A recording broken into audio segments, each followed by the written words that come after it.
Civil सेवक preparation channel में आपका स्वागत है। यूपी पीसीएस आरओ बीईओ और UP triple S video exam 2023 के लिए हम लोग पॉलिटी पढ़ रहे हैं और आज का जो टॉपिक है वो है निर्वाचन आयोग यानी इलेक्शन कमीशन। तो आइए देख लेते हैं। राजनीतिक दल को राष्ट्रीय या क्षेत्रीय दल की मान्यता देने का अधिकार किसे प्राप्त है? तो चुनाव आयोग को। भारत के मुख्य निर्वाचन आयुक्त की पदावधि क्या होती है?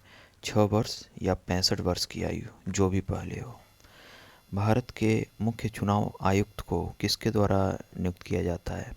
तो राष्ट्रपति के द्वारा। निर्वाचन से संबंधित कुछ अनुच्छेद हैं, जैसे अनुच्छेद 324 यह प्रावधान करता है कि चुनाव कार्य के अधीक्षण, निर्देशन तथा नियंत्रण की शक्ति चुनाव आयोग में निहित होगी। अनुच्छेद 325 जो है, चुनाव प्रक्रिया में शामिल होने के लिए कोई व्यक्ति धर्म, नस्ल, जाति अथवा लिंग के आधार पर अयोग्य नहीं होगा अथवा इन्हीं आधारों पर शामिल होने का दावा भी नहीं कर सकता है। अनुच्छेद 326 जो है, लोकसभा अथवा विधानसभा के चुनाव वयस्क मताधिकार के आधार पर संपन्न होंगे। अनुच्छेद 327 जो है, विधानमंडलों के चुनाव के संबंध में उपबंध करने की संसद की शक्ति का प्रावधान करता है।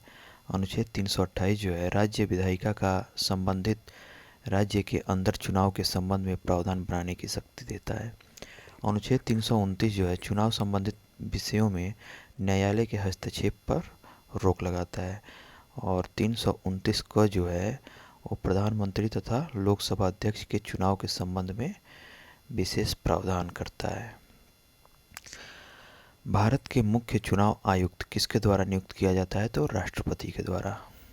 आंतरिक दलीय लोकतंत्र का उपयोग कहाँ होता है? दल के आंतरिक चुनाव हेतु, जो दल के पदाधिकारियों के चयन हेतु समय समय पर होता है। संविधान के किस अनुच्छेद के अंतर्गत भारत के निर्वाचन आयोग का प्रावधान किया गया है? तो 324 के अंतर्गत। मुख्य चुनाव आयुक्त को किस प्रकार उसके पद से हटाया जा सकता है? संसद के दोनों सदनों के सदस्यों द्वारा 2/3 बहुमत से प्रमाणित कदाचार के आधार पर। राष्ट्रपति का चुनाव किसके द्वारा संचालित किया जाता है? तो भारत के निर्वाचन आयोग द्वारा। 61वें संविधान संशोधन जो 1989 में हुआ था, उसके अंतर्गत मतदान की न्यूनतम आयु 21 से घटाकर 18 वर्ष कर दी गई। ये इम्पोर्टेंट चीज़ है। सांसदों की अयोग्यता संबंधित विवाद पर कौन निर्णय देता है? तो निर्वाचन आयोग के परामर्श से राष्ट्रपति।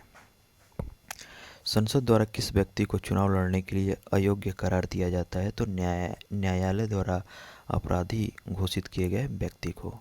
भारत में मताधिकार और निर्वाचित होने का अधिकार किस प्रकार का है? तो विधिक अधिकार है। राजनीतिक दलों को सर्वप्रथम संवैधानिक मान्यता किस वर्ष प्रदान की गई? तो 1985 में, कांग्रेस के टाइम से। आनुपातिक प्रतिनिधित्व की आवश्यकता किस देश में नहीं होती है? उस देश में नहीं होती है जहां द्विदलीय प्रणाली प्रचलित हो। दिनेश गोस्वामी समिति का संबंध किससे है? तो लोकसभा चुनाव के सरकारी वित्तीयन से। किसी भी राजनीतिक दल को मुख्य विपक्षी दल की मान्यता प्राप्त करने हेतु उसके पास सदन के कम से कम 10% सदस्य होने चाहिए। मुख्य विपक्षी बनने के लिए सदन से कम 10% सदस्य उसके होने चाहिए। निर्वाचन आयोग को किस वर्ष 3 सदस्यीय आयोग बनाना पड़ा था? वर्ष 1989 और 1993 में। दल बदल निरोधक अधिनियम कब पारित किया गया? 15 फरवरी 1985 को। निर्वाचन प्रक्रिया का आरंभ राष्ट्रपति द्वारा जारी की गई अधिसूचना से होता है। यह अधिसूचना जन प्रतिनिधित्व अधिनियम 1951 की धारा 14 के अंतर्गत जारी की जाती है। संसद तथा राज्य विधानमंडलों के चुनाव का संचालन निर्वाचन आयोग द्वारा किया जाता है।